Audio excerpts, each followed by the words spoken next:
Bonjour, alors j'espère que vous allez bien. Donc aujourd'hui je voudrais corriger les cadres 5, 6, 7 et 8 aux exercices de nomenclature. Donc il s'agit toujours de traduire la molécule en français ou le nom français en molécule. Donc histoire de ne pas passer d'un écran à l'autre, ce que je vous demande c'est de faire les exercices et puis donc de prendre la vidéo pour pouvoir les corriger. Alors, on avait déjà fait les 4 premiers.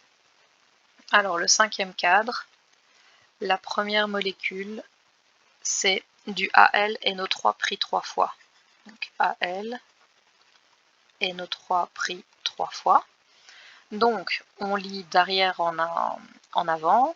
NO3, c'est nitrate et nitrate de ce qu'il y a devant, donc nitrate d'aluminium. La deuxième molécule, c'est hydroxyde d'aluminium. Alors, hydroxyde d'aluminium, hydroxyde va se mettre derrière, aluminium se met devant, on croise les valences, l'aluminium à la valence 3 et l'hydroxyde à la valence 1. Sulfure de fer 2. Sulfure de fer, on donne le fer à la valence 2, donc ce qui veut dire que je vais mettre un 2 ici, mais le soufre a lui aussi la valence 2, donc les deux se simplifient et je n'oublie pas de le recopier histoire que ce soit net. Pentoxyde de diphosphore, alors pentoxyde ça veut dire 5 oxydes de diphosphore, 2 phosphore, P2O5. Et enfin H2SO4, on part du groupement qui est derrière SO4 qui est du sulfate, sulfate de ce qui est devant, donc ça donne sulfate d'hydrogène.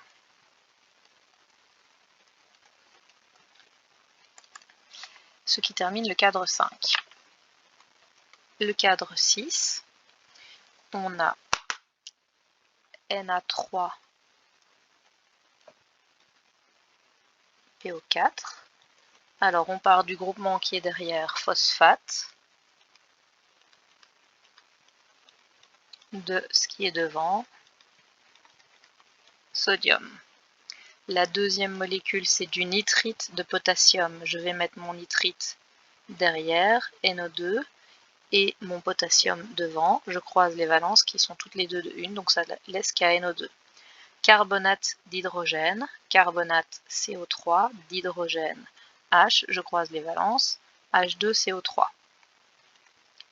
NH4OH, je prends le nom du groupement qui est derrière, hydroxyde, de ce qui est devant, et ce qui est devant le NH4 c'est de l'ammonium, donc ça me donne de l'hydroxyde d'ammonium.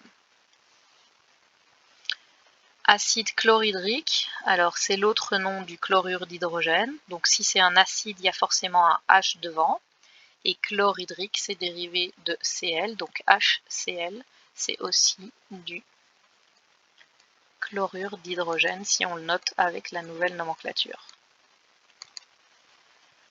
Et hydroxyde de calcium, hydroxyde se met derrière, calcium se met devant, je croise les valences, CaOH pris 2 fois.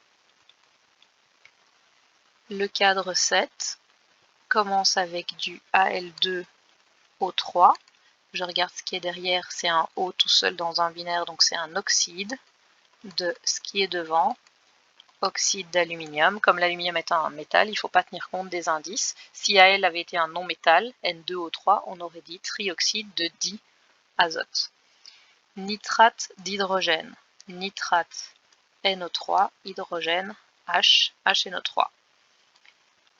N2O3, donc j'ai toujours un oxyde, mais cette fois c'est un oxyde de non-métal, donc je dois tenir compte des indices, et ça donne du trioxyde de diazote, qui s'appelle aussi de l'hémitrioxyde d'azote.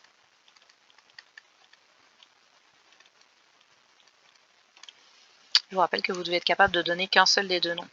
FeCl3, je pars du non-métal qui est derrière, auquel je rajoute chlorure, de fer. Attention, le fer est un élément de transition, donc je dois préciser sa valence, et je vais chercher sa valence au pied de son voisin Cl. Nitrite de potassium, nitrite NO2, potassium K et ils ont tous les deux la valence 1. Le cadre numéro 8, Na3PO4. Je pars du groupement qui est derrière, qui est donc un phosphate. Phosphate de sodium. Bromure d'hydrogène. Bromure se met derrière, hydrogène devant, je croise les valences et ça reste comme ça. AlNO3 pris 3 fois.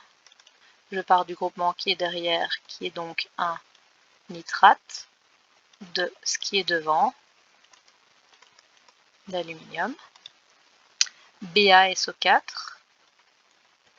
Je pars du groupement qui est derrière, qui est donc un sulfate de ce qui est devant, barium. Et NaOH, groupement qui est derrière, qui est donc un hydroxyde de ce qui est devant, Na, qui est du sodium. Voici donc qui corrige les 8 cadres suivants. Donc si ça va trop vite, ouais, j'aurais peut-être dû dire ça au début de la vidéo, mais donc si ça va trop vite, n'hésitez pas à en mettre en pause. Et donc je vous rappelle que vous devez faire les cadres avant de les corriger. Donc ce que je propose, c'est que vous soyez arrivé au cadre 8 à la fin de cette semaine-ci, donc à la fin de vendredi, vous vous organisez plus ou moins comme vous voulez. Et donc pour la semaine prochaine, je vais mettre dans Smart School parce que normalement je serai revenue. Donc pour la semaine prochaine, je vais encoder dans Smart School que vous devez faire les cadres 9, 10, 11 et 12 pour le premier cours auquel on se voit. Voilà, merci et n'hésitez pas si vous avez des questions, vous pouvez m'envoyer des messages. Au revoir, bonne journée.